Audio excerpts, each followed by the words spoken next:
Hi, everybody. This is Dawn Mitchell, and welcome to Dawn of Sports. Today, our guest is coming off just a golden experience, if you will, of a lifetime. Alli Altmann is the goaltender coach for Team USA. We all know what the women's hockey team did over in Milan. She's an Egan native, also a goaltender coach over at St. Thomas for the women's hockey team there. We've got a lot to dig into with Alli, so that is coming up. Looking forward to this. This is Dawn of Sports. Dawn, of course, from Fox 9 and TalkNorth.com. Best way to listen to this show or any of our shows at the network, please subscribe to your favorite podcast app. We're also doing some of our shows on YouTube these days. Check them all out. We do appreciate it.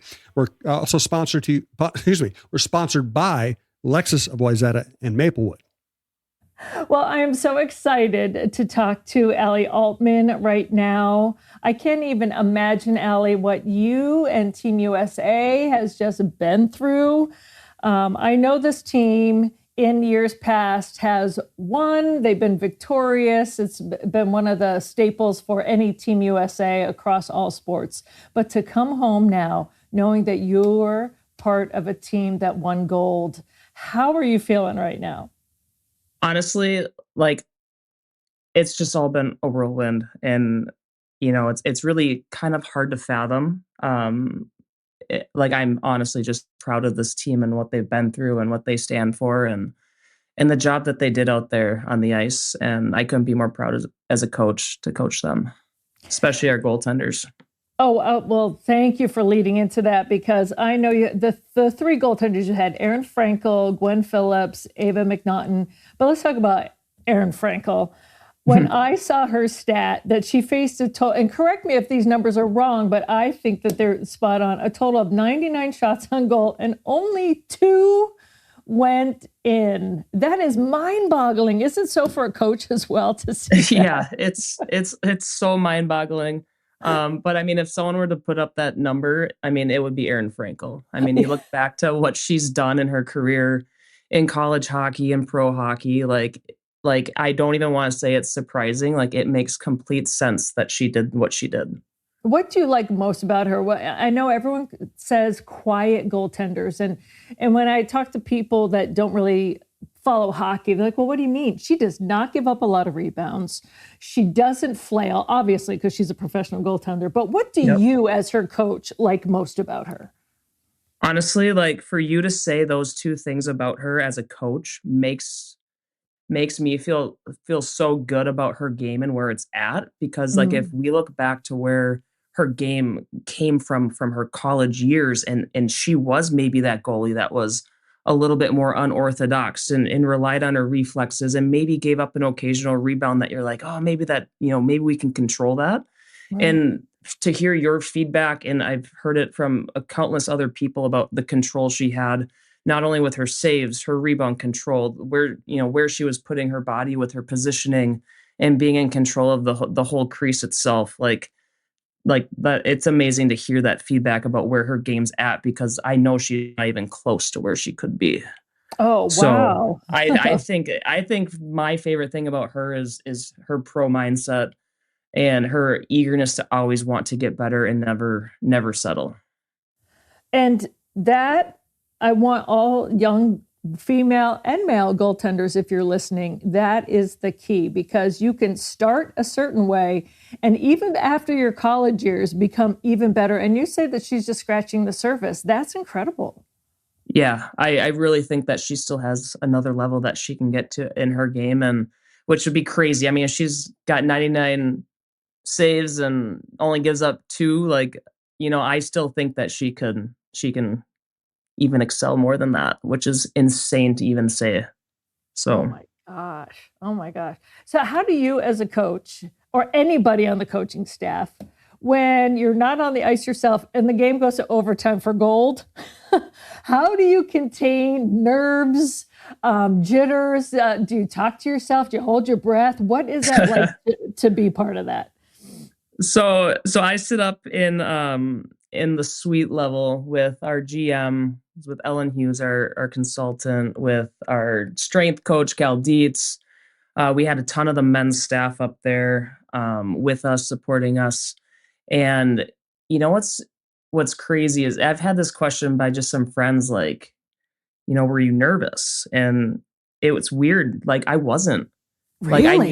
I knew we were gonna win. It just was like, okay, when's it gonna happen? Like, when are we going to break through this moment of this 1-0 game? And the moment Hillary scored, like, I think we knew we were gonna win. At least I did in my heart, and I know a lot of other people did too. Like, there's no way that our team, the way that they've been playing for the last year, from last Worlds, through this tournament, and they're the best women's hockey team that the U.S. has ever put together.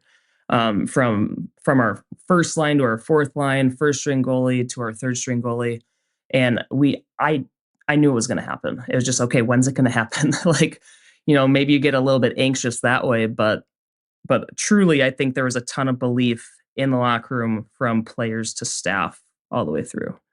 I think yesterday, it was just yesterday, the days are blurring, recently. You're Yeah. just like, what day is it? And Taylor Heisey, and I love that, she said, this is the best women's hockey team. And then she made a clarification. Other people are saying it, even other women from other past teams. So I'm not out of turn here. Just the talent level on this team. I find it amazing that women from past USA teams are like, this team is stacked. Like we Yes. were stacked, but the game is just getting better. The players are just getting better. That is so amazing to hear from women from years past. Oh, totally. I heard it from a couple players that I'm close with from years past, and they said the exact same thing. And so it is really cool to be a part of something where, you know, at the end of the day, I'm just a coach. Like, these players put their heart and soul into this, and to hear it from the alumni all the way through, and just to be able to be a part of the organization and go through this moment with them is just unbelievable. Well, I like how you say, "Oh, I'm just a coach." You are not just a coach. You come with experience. You've played the game. They can't do it without you. Yeah, I know. I'm always humble in that way. I hate talking about myself. It's all about the players and what they're putting out there on the ice, and I'm happy to be a part of their journey. So Well, then you're going to hate my next question. You were also a star at Minnesota State, for the Mavericks. You're still the all-time leader in games played with 110. And I think sometimes when I talk to athletes and tell them you're an all-time leader, like, that just makes me feel old. But you've got that. For me, it means that you stayed healthy and you were good at what you did. So what were your years like down in Mankato? Oh, they were some of the best years of my life. And I mean, anytime you can play a sport and play at a high level and compete with your buddies and go through that experience with each other. I mean, it was a blast. And like you said, I was fortunate and stayed healthy, and got a ton of starts down there. Yeah, it grew me into what I am today, and I'm happy that I could continue. Um, my hockey journey as a coach, right? There wasn't a lot of Mhm. maybe playing opportunities when I was in college to play after, but I wanted to pursue the love of the game and fell in love with coaching. So More with Alli here in a second. We appreciate her joining us after quite a journey. Thanks to Dawn for lining Alli up. We do want to let you know about our sponsors. We are coming to you from the Aquarius Home Services Studio. Would also like to thank Lexus of Wayzata and Maplewood. Back to Dawn and Alli. Alli, you talk about playing opportunities, and one of my lines, and I've said it many, many times on this podcast, but I truly believe it for women in sports, is pioneers take arrows. And this team stands on the shoulders of women who had the talent but didn't have a chance to, say, go pro. And even you mentioned Ellen Hughes, she didn't even get a chance to play in the Olympics because right. women weren't allowed to then. How proud does that make you feel, how the sport has advanced for those opportunities? Oh, it's unbelievable. I remember going to my first Frost game, and like I like almost cried, like hearing the anthem and starting Oh. lineup. And I even remember watching the first P-Dub draft and like seeing some of our US girls get drafted, and like, I'm like crying, like not bawling, but like I have tears in my eyes sitting in the car watching it. And people are like, what's going on? I'm like, guys, this is like the moment. Like, Yeah. this is the moment when women's hockey is going to take off, and like it's finally happening. And like I hope that this league continues to flourish and provide these opportunities for these amazing women to do what they love and do what they're good at, right? For a career, Right. and just continue to inspire everyone around them. And I just hope it continues to grow in the way that it should. Let me ask you about two non-goalies, just if you have any insights or memories or thoughts on them. Tell us about Hillary Knight and Abby Murphy.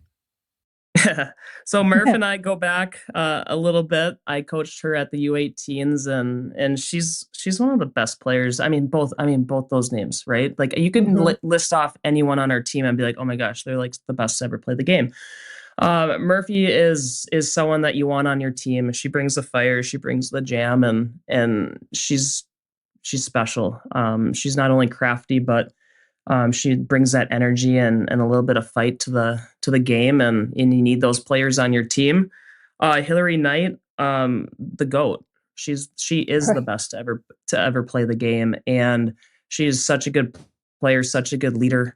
I remember getting scored on a bunch by her in college, and so it's fun to remember those times too when I get to be on the ice with her as a coach. But she's left the game better than where it was when she started. And I think for anyone that plays at a high level, like, yes, winning is important, winning is fun, but I think we can all tip our cap to her and where she's left this game whenever she chooses to retire. I hope she continues to play and plays many more years. So Yeah, back to Abby, we had her on a podcast before they officially announced the final roster, but pretty much we yeah. all knew she was going to make it, but she remained humble, like, well, we'll see, and you just knew she was going to make it. And Yep. she is, what I love about her too is after all my years of covering her and watching her from the Gophers, she's comfortable with you calling her a pest, right? Like, Oh yeah. she loves that. Like, and I said, I'm saying this in the best way. And she's like, oh, no, I know. Like, and Brad Frost loves that about her. She goes, no, I know I get under people's skin, but that's just how I play. My brothers kind of brought that out in me, right? Like, I love her personality about it. She knows who she is. Oh, totally. And like she's one player on the ice, and then you meet her off the ice and you're like, whoa, this is like she's so nice and caring and just a good person. Then she's on the ice just like, you know, doing her thing. And it's great. I love it. Yeah, and she's going to get in there. If there's someone Oh yeah. mixing it up, right? Or sometimes she even buzzes in there, mixes it up, and leaves, which cracks me up, right? It just makes me laugh. Yeah, Um, totally. And let me ask you, I don't want to belabor this point, but I was I was really proud, especially so, after we'd be remiss if we didn't touch on it, but I've been proud of the women and how they've handled it with the joke from the president in the men's locker room and Hillary yesterday. All the women just handle it well, saying, listen, it was in bad taste, or we're all about unity. And we know that the men supported us. We've been in the cafeteria with them. And I also have seen so much where I think Jack was like, I was just thinking of Megan when I scored the goal. I was Yeah, thinking of totally. her overtime. So to see the women actually be forced now to have to deal with that after just, celebrating gold. How proud are you of the women on how they handled it? And even Taylor said, listen, a lot of these questions, whether we go to Vegas or not, this is all from Hillary. Whatever our captain says, we do, we do. Yeah. And then, Hillary saying, listen, I think her quote was distasteful joke, but then she moved on just to how wonderful it is and unified the two teams were. I'm telling you, some athletes aren't ready to be put in the position to handle things so gracefully. And I know a lot of these women play pro, so they've been, versed in it. But I have been so proud of this women's team, not only during the Olympics, winning gold, but dealing with all of this. As a coach, how proud are you? Oh, I'm so proud of them. I mean, like it's like you said, it's a unfortunate, tough situation that they're being Mhm. forced to even have to answer questions on this. And Yeah. I think it just shows their character, how they were raised, the people that they surround themselves with. And like I don't know how I would be in that situation as an athlete, like thinking back to like how I was in college, like if I would be able to answer with the eloquency that they're doing it with. And I couldn't be more proud of them, of how they're handling this situation. Yeah, I said, oh my gosh, I've said this to many people. If I were an athlete and some of the and I'm okay, I am a journalist and I know how questions should be formed, but some people do it for the reaction now, the Totally. gotcha moment because of Yep. social media. Some people, there's just so many different forms now of journalism and outlets that I said, you know what, if I were an athlete and I was that age, like right out of, you know, college, and I might be the jerk athlete. Like Totally. I identify as sassy, and Yeah. I don't know if I would have been able to hold in I mean, I'm better now at a poker face, but I Yeah. don't know if I would have been able to do that. I'm so in awe of these women that do and Yeah. men They're that can do that. Yeah, they're pretty awesome. And again, they hold themselves with such poise and eloquency that, it doesn't surprise me that they're answering these questions the way that they are. So they're rock stars. So I have to letting people know, full disclosure, I'm friends from way back with Ellen Hughes, like way back in the day. And before she even got married. So now we know that, she's not only getting her props for being, yes, Jack and Quinn and Lukey, poor Luke, right now who's No. injured for this team, but being their mom. But also, I like that she's finally getting flowers for the player that she was back in the day, not just teaching her boys to skate, which is no small feat when you raise 3 first-round draft picks. I get it. Yeah, But unbelievable. unbelievable I think it's a moment where now women are getting their due. Like, even the kids, even all of her sons say, she was the one that taught us to skate. She was an incredible athlete. How is it she's very humble like you. Like you say, well, I'm just a coach, She's like, I get out of their way, I connect people. But just to be on a coaching staff that has this rich history of participation, because you even and I know you mentioned it, but you've been the coach for the U18 team, for the IIHF World Champion, where they won 2 gold, 3 silvers. I mean, there's just a vast experience pool of all of the coaching staff, including Ellen, to bring to Yep. these young women. How was it to be in a group of women like that and have someone with Ellen on your staff now this year? I mean, anytime that you get to represent your country and be on the staff of the highest team in the country, like you're surrounded by the best of the best. And Mm. when you're surrounded by the best of the best, it brings out the best in you. And Oh, I good. have learned so much from Ellen, from Coach Robleski, from Sherry, our GM. Um, like I know that I wouldn't be the coach I am today, without all of their mentorship, partnership, friendships, over the last 3 years. And Ellen's special.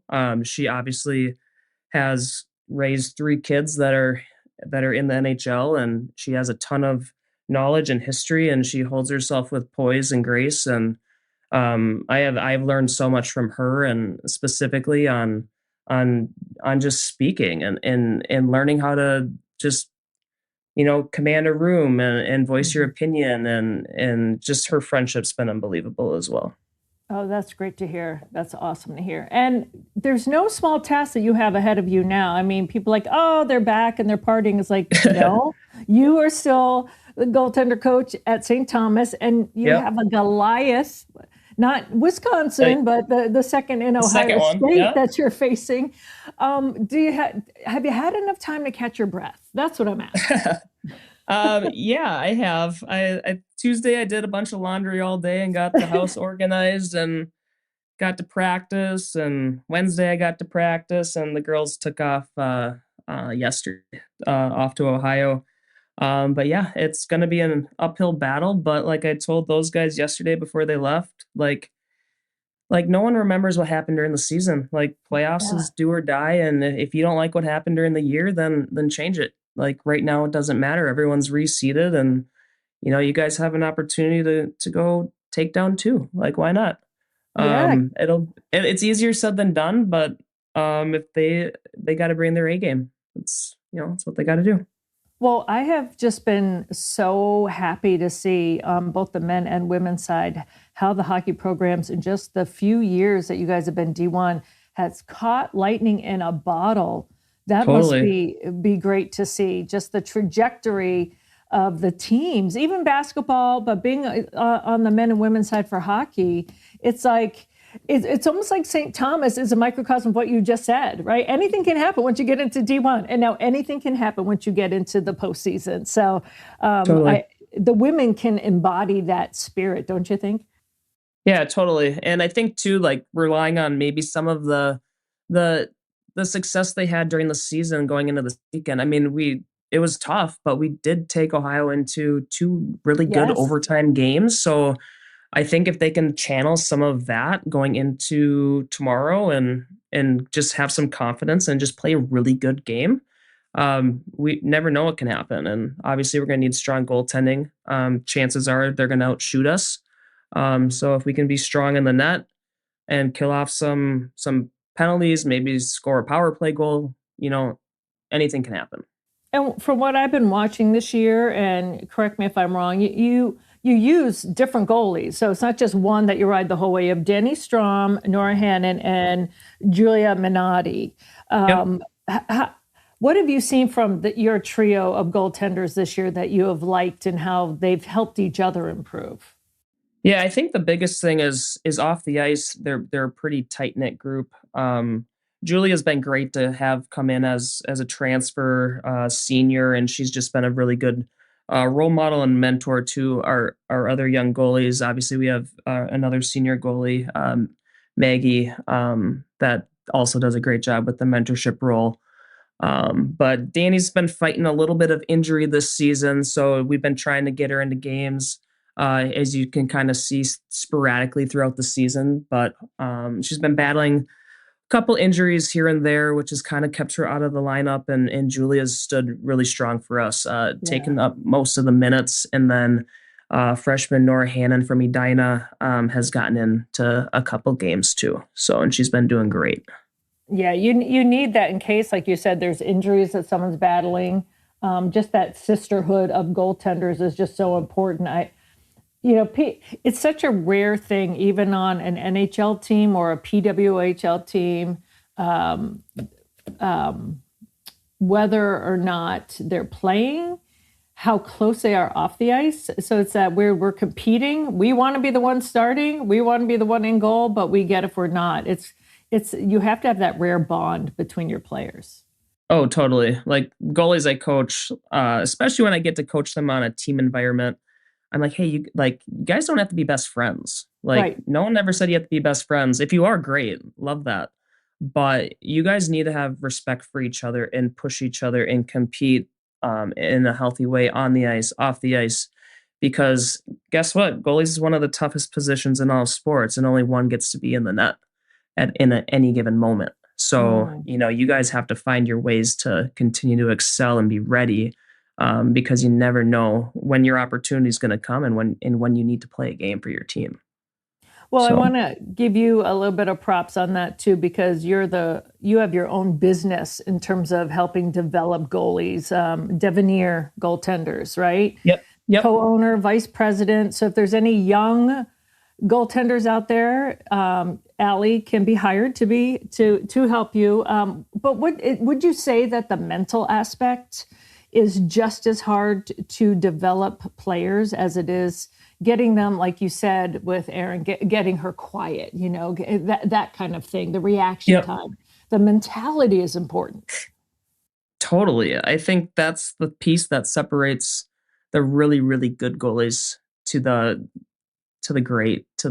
goat goalies. I mean, if you look at Aaron and Gwen, specifically, with their professional careers and what they've done in college and their whole history is like their mental side. It's so hard to explain, like the confidence that you can just see in their eyes when they're going out for a game or when they're going out for practice. And those two are completely separate. Like they're completely different goalies. Like Gwen's confidence looks a lot different than Aaron's. And those intangible pieces that they've developed with their mentality are the pieces that have let them rise to the top of this goalie like pool, if you would say. So yeah, the mental side is definitely it's the hardest part to teach too. You can't teach it. It's like, it's like a combination of like the experiences that you've had, the adversity that you've faced, both maybe long term, short term, in the middle of games, trying to bounce back from a bad goal, maybe dealing with, bad teammates or coaches that aren't great or whatever it happens to be. But it's definitely the piece that is the separating factor. Wow. Yeah, absolutely. Well, Alli, would you ever have thought when you were a young girl growing up in Egan, just before maybe the first time you laced up to go out there and whenever you decided to become a goalie, that you'd be part of, unfortunately coaches don't get gold medals, but you'd be part of the gold medal team right now? Do you ever have a surreal moment like that? It's, I don't know. I don't think little Alli would have ever dreamt of this and being able to just pursue hockey as a career in general. Yeah. And then to have the honor to represent your country, and then on top of that, be a part of a gold medal winning team in the Olympics. Yeah, I mean, you just say it out loud and you're like, wow, it's pretty special. I've been blessed and fortunate to be able to have all these opportunities, and it's been amazing. Do coaches get like maybe a plaque or a ring or something? Like maybe a little plaque with a little tiny gold medal on it? Like I'm always hoping, like, what do the coaches get? I'm sitting here at my desk and I have a couple of world championship rings kind of staring at me. And so I imagine that USA Hockey will do something for the squad. Yay! So. Oh, that's awesome. Well, Alli, thank you so much. I know that you're regrouping. You have Ohio State tomorrow, like we were just talking about, but coming off the euphoria of gold. I'm just so happy for you because Thank you. I think people earn where they are, and I know fate plays into it and all that, but I'm just so happy when it comes around to people who really deserve it, and you're one of them. So thanks for Thank you, Don. I appreciate that. It means a lot.